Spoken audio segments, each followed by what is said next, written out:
As Vinny said, my name is Homer Shadowheart. I am an Indian that's dancing with wolves, not Slumdog Millionaire. Ladies, the other red meat. I was at work one time, this woman slams the phone down. She was really mad. She yells, "That is it, I've had it. I don't think you should be allowed to do business in this country if you can't speak the language." I got a little excited. I jumped up and I said, "Damn right.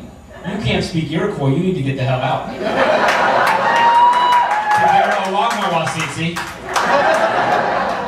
Been doing this for a living ever since.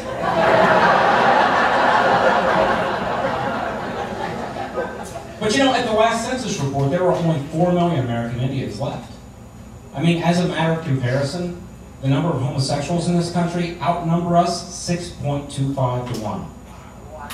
Yeah, the weird part about that is they don't even breed.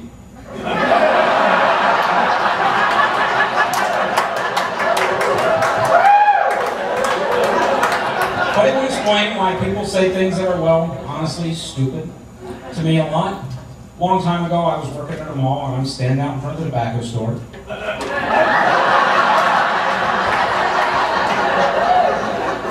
This girl runs up to me. She's probably 19 or 20 years old. She goes, "Excuse me, are you an Indian?" And I stood up a little taller because I thought I was going to get laid. And I said, "Yes, I am." She goes, "What branch?" "Executive?" You know, a better way to ask that would have been nation or tribe. And she goes, "Oh, tribe, are you from India? Or are you from Cleveland?" I'm running a cash register. This mother and her little girl's maybe 10 years old. Little girl looks up at me, these big innocent eyes, and she goes, "Excuse me, sir, did you used to be an Indian?" "Honey, I'm still breathing. I'm pretty sure I still am." Her mom, without missing a beat, goes, "Honey, they're all on reservations." "Yes, that's right, dear. They let us out on the weekends so we can earn money to buy boomsticks and firewater."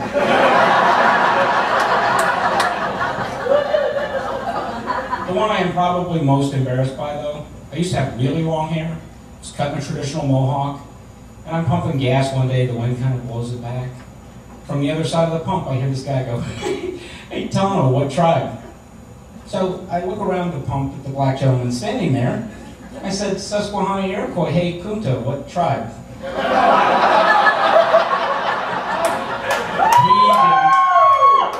He did not find that funny. There was a fight, the police get there, they're confused. Two minorities going at it, they didn't know who they were supposed to shoot, who they were supposed to beat the hell out of. We were both really thankful when that Puerto Rican showed up.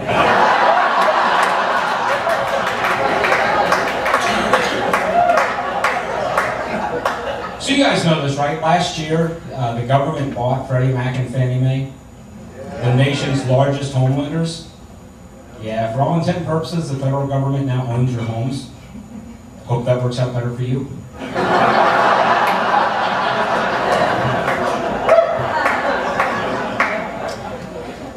I've noticed in my life, if you ever see an Indian in a movie, they always speak in these deep and profound statements. You will never hear an Indian in a movie go, "Oh look, it's snowing." It's got to be something like, "Because of the atrocities of the white man, the Great Spirit's heart has grown so cold. His tears are freezing as they fall to earth." Really? Because I gotta tell you, growing up, if something got broke in the house, my mom didn't spit out, "Even the bear is punished by the stings of the bees for breaking the hive." Oh no, what we got was, "Which one of you little bastards broke my Winnie the Pooh cookie jar?" And that was scary because my parents are spankers. And I know, I disagree with all these so-called experts that say spanking is wrong. I think it teaches you there are consequences to your actions. Like if you're a kid, thank you. If you're a kid and you build a campfire, you're good. You push your brother into that fire, you're getting a spanking. That's the consequence. And it just changes as you get older. Like as a kid, if you push your little sister off her bike, you get a spanking. As an adult, you go to a bar and push over a roll of Harleys, you get your ass kicked. That's your consequence. As a kid, if you moon the neighbors, you get a spanking. As an adult, if you email a picture of your ass to everybody in the office, you get fired. That's the consequence. As a kid, if you pee on your brother, now in my defense, I had to put out that fire somehow. You get a spanking. As an adult, if you pee on a cop, you're going to jail. That's the consequence with an amazingly high bail. So, by applause, how many people here honestly know that November is National Native American Heritage Month?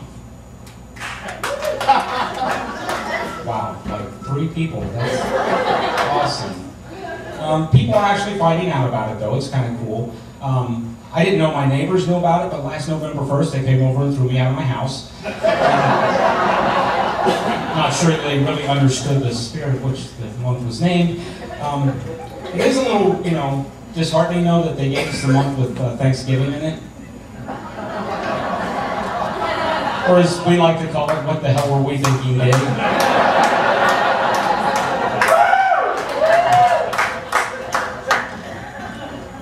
Sorry, a little bit. It's just water. I gave up alcohol for the Native American version of Lent. It's called AA.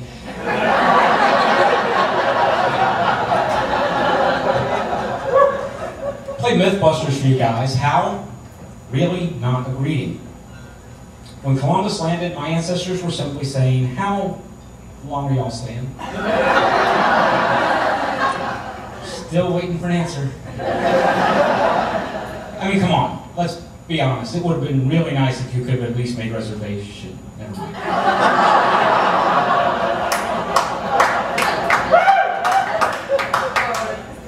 I appreciate you guys applauding and everything. I've had kind of a rough week. I found out today that I lost a custody battle with my ex. And yeah, I got to see my little girl for the last time today. And she knew I was sad, and she's trying to make me feel better, and she told me a joke, and she made me promise that I would tell it tonight. So if you guys will bear with me, I'm going to try and get through this. Meow, meow, meow, meow, meow. Meow, meow, meow, meow. Meow, meow, meow. Yes, yes, meow.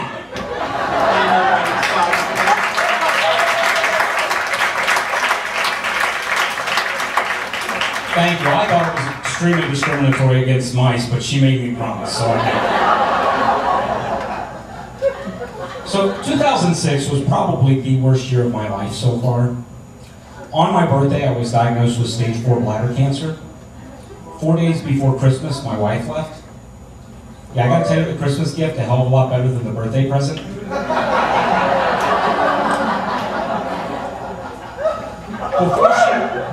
Before she left, we were sitting down and talking, and she said probably the meanest thing anyone has ever said to me. She said, I'm sorry, I just don't want to sit around and watch you die. It's like, whoa, that is extremely unfair. I really didn't want to sit around and watch you get fat, but I stuck with you pound for pound.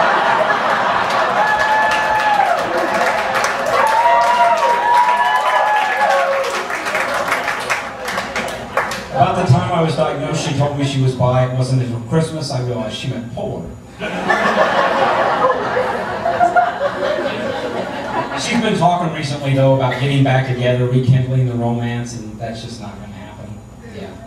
I'm sorry, when she left, it was like she gave me my freedom. And if she were to come back, she'd be taking that back, of course. And I mean, there's a name for people who give you things and then take it back, but that's really not important.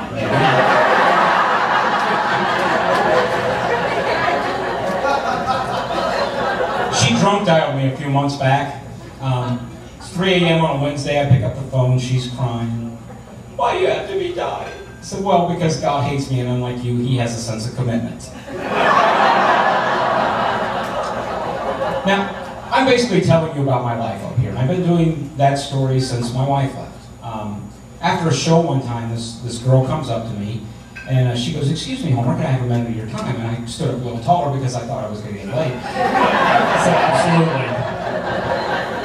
She said, God told me to come talk to you. Oh my gosh. She said, do you really believe God hates you? I said, I am positive you talking to me right now is proof of that.